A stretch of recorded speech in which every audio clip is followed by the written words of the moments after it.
Hello everyone.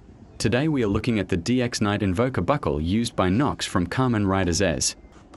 Unlike the show where the Knight Invoker is its own belt, the DX version is a buckle that can be attached to the Zeztz driver. It also comes with an Erase Rider capsum which is still able to activate the sound effects without the buckle attached to it.